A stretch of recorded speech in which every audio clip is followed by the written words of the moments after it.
Let me ask you at home, and even the guys here in the studio, a question. Let's say your boss offered you an easier way to log onto your computer in the morning or bypass having to get change for the vending machine or even get through a secure door by having a microchip planted in your hand. Anyone? Yes? Anyone? No! Yeah, well, it's apparently happening, and not everybody's happy about the idea. I'm stunned to hear that that's actually something that's being considered now. I mean, that sounds so science fiction. Kind of does it? That's why we put Samuel Burke on the task. Apparently the guys in the studio aren't having it. How about you? What do you think of this?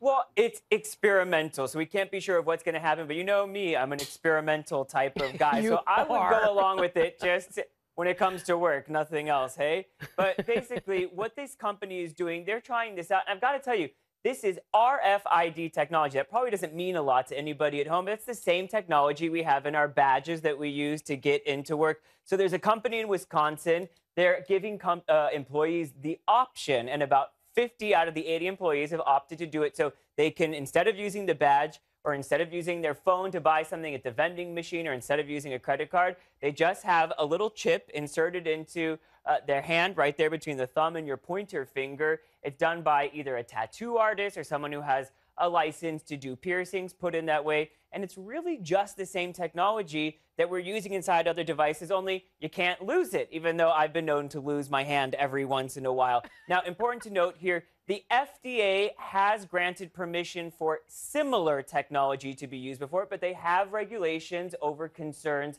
of radiation from some of these chips. So there are potential issues out there, but there are regulations in place. I'm guessing you wouldn't do it, Michaela. I'm completely freaked out by this idea. What if somebody decides to cut off my hand and use my hand to get inside the door somewhere?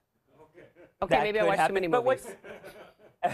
What was interesting to me is I actually talked to the CEO of the company behind this technology. It's a different company that's using it for their employees, but the guy who's really one of the inventors behind this. And I said, do you have concerns? And he said, oh, yeah, absolutely. Yeah. I'm concerned about hacking. I would be concerned about governments using it for nefarious things. So even the CEO himself says, yes, it could be used negatively.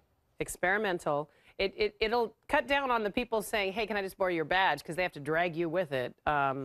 Interesting, interesting. Let us know what more we hear about this, Samuel. We'll watch it with you. Thanks very much.